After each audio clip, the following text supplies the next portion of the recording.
Assalamualaikum warahmatullahi wabarakatuh. Perkenalkan, nama saya Serli Devina Putri, NIM 21133079, Prodi D3 Akuntansi, mata kuliah Akuntansi Koperasi.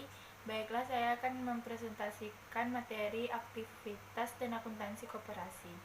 Materi yang pertama yaitu aktivitas koperasi, yang kedua siklus akuntansi, yang ketiga jenis laporan keuangan koperasi, yang keempat tujuan umum laporan keuangan, yang kelima standar kualitas laporan keuangan, yang keenam asumsi dasar laporan keuangan koperasi, yang ketujuh konsep dasar laporan keuangan koperasi, dan yang terakhir keterbatasan laporan keuangan koperasi.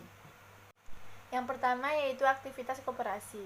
Usaha koperasi adalah usaha yang berkaitan langsung dengan kepentingan anggota untuk meningkatkan usaha dan kesejahteraan anggota. Kelebihan kemampuan pelayanan koperasi dapat digunakan untuk memenuhi kebutuhan masyarakat yang bukan anggota koperasi. Secara umum, tujuan suatu koperasi didirikan adalah untuk mendirikan kesejahteraan dan manfaat bagi para anggota. Akuntansi adalah sistem informasi yang menghasilkan laporan kepada pihak yang berkepentingan mengenai aktivitas ekonomi dan kondisi suatu badan usaha. Materi kedua yaitu siklus akuntansi. Dalam proses menghasilkan informasi yang dibutuhkan oleh berbagai pihak yang berkepentingan, akuntansi harus melewati beberapa tahapan proses. Akuntansi adalah aktivitas mengumpulkan, menganalisis, menyajikan dalam bentuk angka, mengaklasifikasi, mencatat, meringkas, dan melaporkan aktivitas atau transaksi suatu badan usaha dalam bentuk informasi keuangan. Siklus akuntansi koperasi ada yang pertama, identifikasi transaksi atau bukti transaksi, yang kedua, jurnal transaksi, yang ketiga, posting ke buku besar, yang keempat, neraca saldo atau trial balance, yang kelima, ayat jurnal penyesuaian, yang keenam, neraca saldo setelah ayat jurnal penyesuaian, yang ketujuh, laporan keuangan koperasi, yang ke-8 ayat jurnal penutup, yang ke-9 neraca saldo setelah ayat jurnal penutup, yang ke-10 ayat jurnal pembalik atau opsional. Materi yang ketiga yaitu jenis laporan keuangan. Koperasi merupakan salah satu bentuk organisasi usaha yang mudah ditemui di Indonesia. Koperasi juga memiliki peran penting bagi perekonomian masyarakat Indonesia, terutama bagi masyarakat dengan ekonomi lemah. Sebagai unit usaha yang melakukan kegiatan ekonomi, maka koperasi dituntut untuk lebih transparan dalam melaporkan setiap hasil dari aktivitas yang telah dicapainya dengan cara menyusun dan menerbitkan laporan keuangan mengikuti standar yang telah ditetapkan oleh Ikatan Akuntansi Indonesia atau IAI. Dalam penyusunan lapor keuangan di koperasi, pada saat ini terjadi perubahan standar pelaporan yang seharusnya digunakan oleh koperasi dan unit menengah lainnya. Di Indonesia, pelaporan keuangan koperasi tidak lagi disarankan mengikuti standar pelaporan yang berdasarkan standar akuntansi keuangan atau SAK yang berbasis International Financial Reporting Standards atau IFRS penuh, namun sudah ada diatur dalam standar akuntansi keuangan untuk entitas tanpa akuntabilitas publik atau SAK-ETAP yang mengacu kepada International Financial Reporting Standard for Small Medium Entities Size atau IFRS for MES. Koperasi, maka laporan keuangan yang mengacu pada SAK-ETAP adalah yang pertama perhitungan hasil usaha, yang kedua laporan perubahan ekuitas, yang ketiga neraca, yang keempat ada laporan arus kas, yang kelima catatan atas laporan keuangan yang berisi ringkasan kebijakan akuntansi. Materi keempat yaitu tujuan umum laporan keuangan. Yang pertama ada untuk memberikan informasi keuangan yang dapat dipercaya mengenai sumber ekonomi dan kewajiban serta modal suatu koperasi. Yang kedua, untuk memberikan informasi yang dapat dipercaya mengenai perubahan sumber ekonomi suatu koperasi yang terjadi ketika melakukan aktivitas usaha dalam rangka memperoleh SHU. Yang ketiga, untuk memberikan informasi keuangan yang akan membantu para pemakai laporan dalam mengestimasi potensi koperasi untuk menghasilkan SHU di masa mendatang, dan lain sebagainya.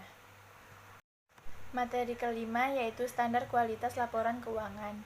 Yang pertama, ada dapat dipahami, yaitu laporan keuangan harus disusun dengan istilah dan bahasa yang sesederhana mungkin sehingga dapat dipahami oleh pihak yang membutuhkannya.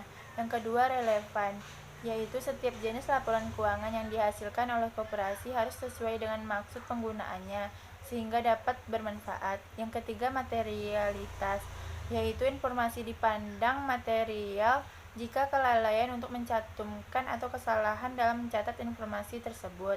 Yang keempat, keandalan, yaitu agar bermanfaat informasi yang disajikan dalam laporan keuangan harus andal.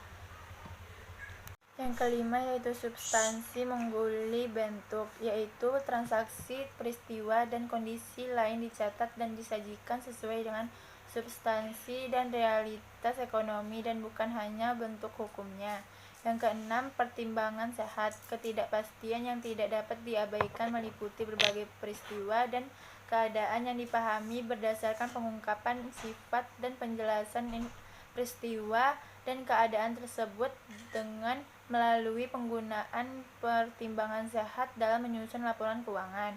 Yang ketujuh, kelengkapan, yaitu informasi keuangan harus menyajikan semua fakta keuangan yang penting sekaligus menyajikan fakta-fakta tersebut sedemikian rupa sehingga tidak akan menyesatkan para pembacanya.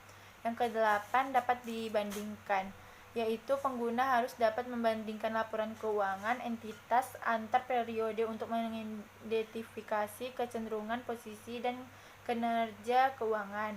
Yang kesembilan, tepat waktu, agar relevan informasi dalam laporan keuangan harus dapat mempengaruhi keputusan ekonomi para penggunanya. Yang ke-10 yaitu keseimbangan antar biaya dan manfaat, yaitu manfaat informasi seharusnya melebihi biaya penyediaannya.